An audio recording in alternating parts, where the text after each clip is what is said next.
Electromagnetic waves का जो nature है वो सबसे पहले जेम्स मैक्सवेल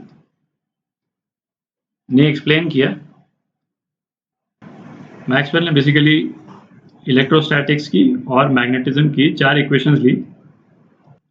अच्छा, वो चारों इक्वेशन जो हैं वो आप कर चुके हैं इलेक्ट्रोस्टैटिक्स में और मैग्नेटिज्म में, चारों इक्वेशन से आप फैमिलियर हैं। एक इक्वेशन में थोड़ा सा मॉडिफिकेशन मैक्सवेल ने किया, वो अभी देखेंगे अपन कि क्या मॉडिफिकेशन किया। तो मैक्सवेल के काम की खास बात क्या थी, ये चारों इक्वेशन उनके पहले जो है वो स्टैंड अलोन एग्जिस्ट करती थी, ठीक है, पर मैक्सवेल ने इन चारों इक्वेशंस को एक तरह से कंबाइन किया और लाइट के साथ में क्या रिलेशन बनता है, मतलब बेसिकली इलेक्ट्रोमैग्नेटिक वेव्स के साथ में क्या रिलेशन बनता है, उसको एक्सप्लेन किया, ठीक है। अच्छा, ये चीज आप देखें कि मैक्सवेल ने ये इक्वेशन जो है कहते हैं कि लगभग 1860 से 1871 इस पीरियड में काम किया मैक्सवेल्स इक्वेशंस पे, है ना, उसको यूनिफाई करने के लिए, चारों इक्वेशंस को यूनिफाई करने के लिए इस पीरियड में काम किया है। और इस पीरियड में तो मतलब आप इमेजिन कर सकते हैं कि भाई इलेक्ट्रोमैग्नेटिक वेव तो ऐसी चीज़ है जो दिखती भी नहीं है, ठीक है, और उस जमाने में इंस्ट्रूमेंट्स भी क्या होंगे कि किस तरह की चीज़ हम मेजर कर सकते हैं, क्या कर सकते हैं, नहीं कर सकते हैं। तो है ना, बहुत ही बड़ी बात है कि उस टाइम पे इस चीज़ को कंसीव करना, ठीक है। और इसीलिए कई सर्कल्स में मैक्सवेल का नाम जो है वो मतलब अभी तक के जो टॉप 3 साइंटिस्ट हैं, है ना, ये पहला न्यूटन सभी लोग मानते हैं, दूसरा आइंस्टीन, इसको भी सभी लोग मानते हैं। तो है ना, कई लोग मानते हैं मैक्सवेल को, न्यूटन और आइंस्टीन के बाद में यदि कोई साइंटिस्ट है तो मैक्सवेल को मानते हैं, उस लेवल का दर्जा है जेम्स मैक्सवेल का, ठीक है। ये मैथमेटिशियन थे बेसिकली, है ना, मैथ्स के प्रोफेसर थे, बट है ना फिजिकल थ्योरी में भी काम किया है इन्होंने काफी।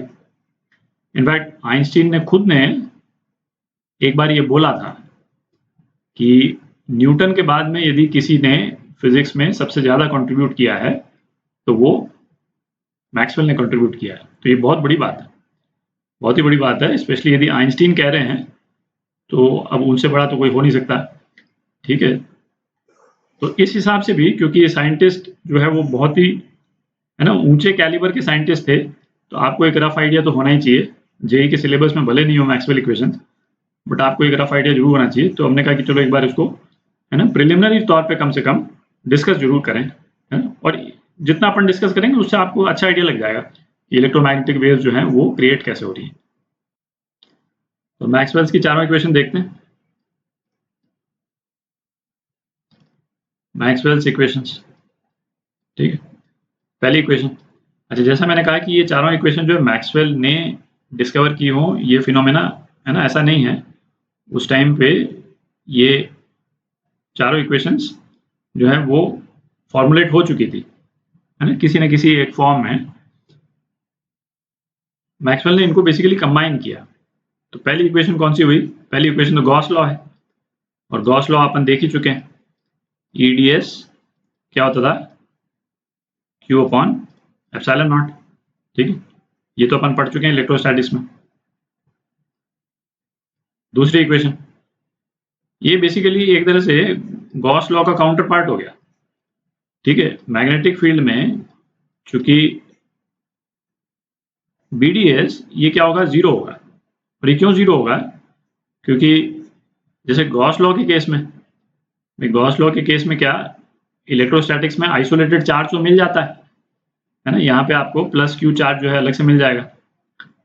मैग्नेटिज्म के केस में आपको आइसोलेटेड मैग्नेटिक पोल नहीं मिलता है, ठीक है। तो कोई भी पोल मिलेगा तो वो नॉर्थ और साउथ एक साथ ही मिलेगा, ठीक। और इसको यदि आप किसी भी क्लोज्ड सरफेस के अंदर यदि आप मतलब है ना एनक्लोज कर देंगे तो इसकी जो मैग्नेटिक फील्ड जो बनेगी, तो जितनी मैग्नेटिक फील्ड जो है वो इस एनक्लोज सरफेस के बाहर जाएगी उतनी अंदर आएगी, ठीक है। तो ये बीडीएस जो है वो जीरो हो जाता है। हम किसी भी मैग्नेटिक पोल को आइसोलेट नहीं कर सकते हैं। इस मैग्नेट को सपोज हम तोड़ भी देते हैं, दो में यदि हमने तोड़ दिया इस मैग्नेट को, तो है ना, नॉर्थ साउथ, ठीक है। तो हर जो टूटा हुआ पोर्शन है वो फिर एक नॉर्थ साउथ कंबाइन करके एक मैग्नेट बन जाता है, ठीक है। तो आइसोलेट नहीं कर सकते हैं, इसीलिए है ना, ये रिलेशन है।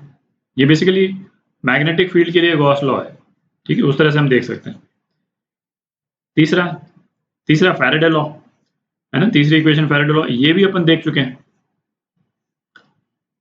ये क्या था, ईडीएल, ठीक है। और ये कितना होता था, किसी भी क्लोज लूप में जो फ्लक्स पास हो रहा है, तो rate of change of magnetic flux, ठीक है। तो इसमें अपन ने क्या देखा था, तो फैराडे लॉ में अपन ने क्या देखा था कि किसी भी क्लोज लूप में यदि हम मैग्नेटिक फील्ड यदि इंक्रीज करते हैं, तो सपोज ये मैग्नेटिक फील्ड का डायरेक्शन है और मैग्नेटिक फील्ड इंक्रीज हो रही है, ठीक है, तो एक इलेक्ट्रिक फील्ड जो है वो इंड्यूस हो जाएगी, और इलेक्ट्रिक फील्ड का डायरेक्शन ऐसा होगा कि यदि इस लूप की जगह पे यदि कोई वायर होता और उसमें इस इलेक्ट्रिक फील्ड के कारण जो है करंट पास होता, तो वो करंट जो है वो मैग्नेटिक फील्ड के चेंज को अपोज करता, ठीक है।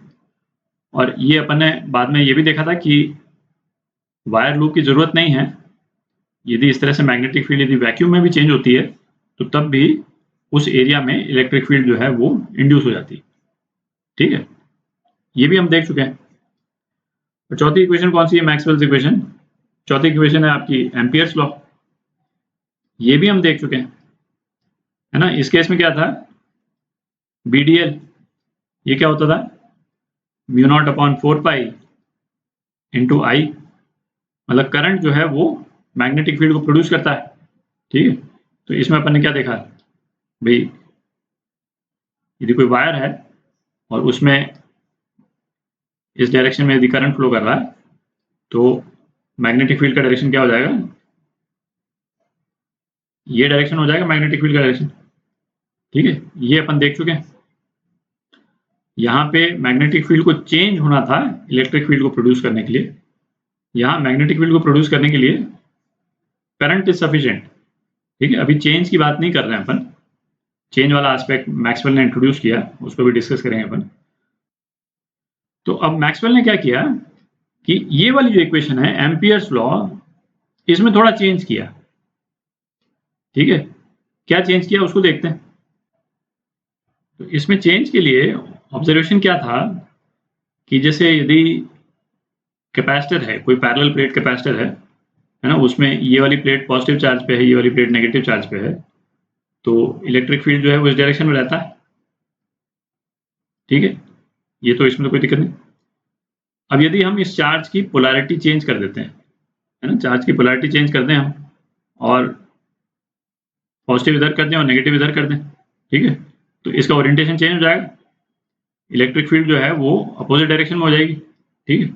पहले इस डायरेक्शन में थी और बाद में चेंज होकर के इस डायरेक्शन में चली गई, ठीक है।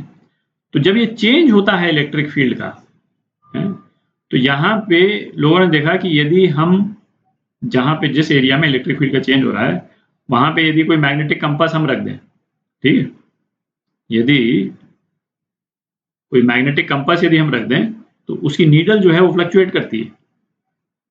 तो मतलब क्या निकला, मतलब ये निकला कि इलेक्ट्रिक फील्ड चेंज करने के कारण मैग्नेटिक फील्ड प्रोड्यूस हो रही है।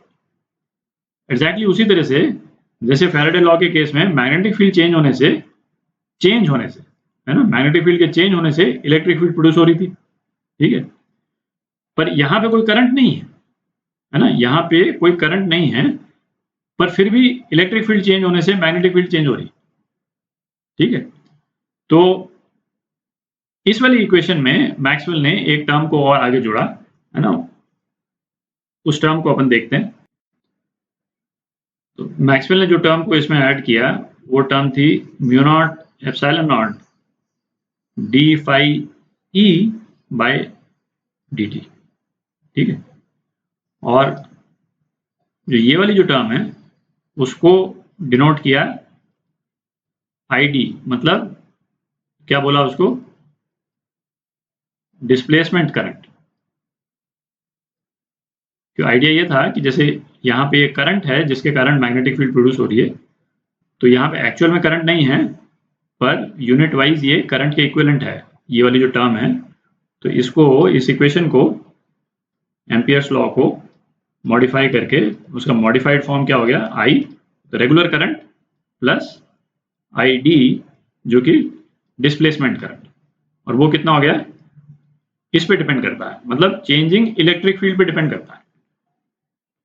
ठीक है, तो ये आपकी 4 मैक्सवेल्स इक्वेशंस हैं। तो अब मैक्सवेल ने इन चारों इक्वेशंस को कंबाइन किया।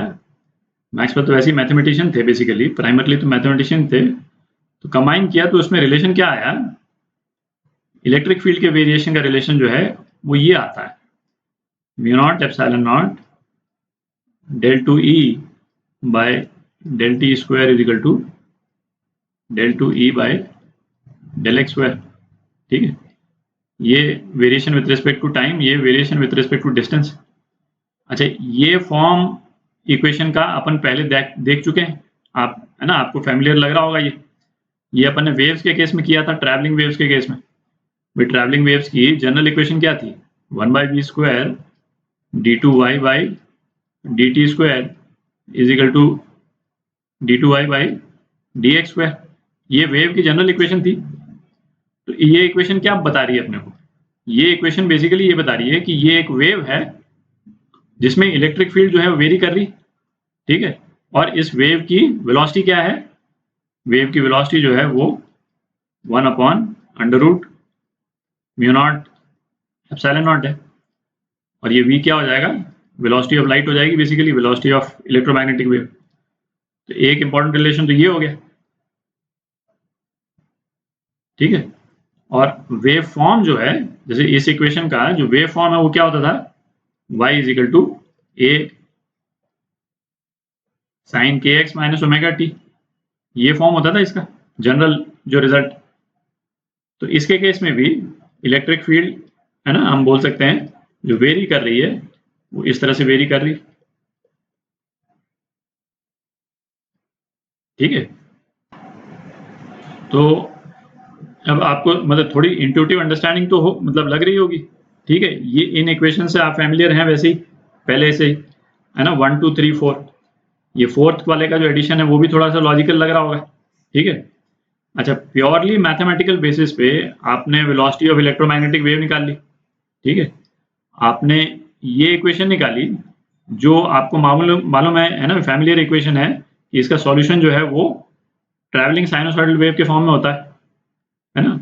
ट्रैवलिंग स्टेप फंक्शन नहीं है, मतलब इस फॉर्म में नहीं है, ट्रैवलिंग ट्रायंगुलर फंक्शन नहीं है, ट्रैवलिंग साइनोसॉइडल वेव है, यही वेव है। ठीक है, और कोई टाइप का शेप नहीं है इसका, इस वाली वेव का। और तीसरा अपने को इंपॉर्टेंट पॉइंट क्या पता चल गया कि इलेक्ट्रिक फील्ड यदि वेरी करेगी तो क्या प्रोड्यूस होगी, मैग्नेटिक फील्ड, और मैग्नेटिक फील्ड यदि वेरी करेगी तो क्या प्रोड्यूस होगा, इलेक्ट्रिक फील्ड। ठीक है, तो ये जो अपन ने इलेक्ट्रोमैग्नेटिक वेव का जो नेचर देखा था, तो उसमें ये तो आप देख ही सकते हैं कि भाई इलेक्ट्रिक फील्ड वेरी कर रही है तो उसके कारण जो है ये मैग्नेटिक फील्ड वेरी करेगी। ठीक है, अच्छा, एक दूसरे के परपेंडिकुलर होते हैं, ये भी अपन देख चुके हैं। वो जो अपन ने 2 डायग्राम बनाए थे, है ना, जब भी किसी एक फील्ड के वेरिएशन से दूसरी फील्ड प्रोड्यूस होती है तो म्यूचुअली परपेंडिकुलर डायरेक्शन में प्रोड्यूस होती है। ठीक है, और मैग्नेटिक फील्ड वेरी कर रही है तो उसके कारण इलेक्ट्रिक फील्ड वेरी कर रही है। ठीक है, तो ये इलेक्ट्रोमैग्नेटिक वेव्स का नेचर हो गया।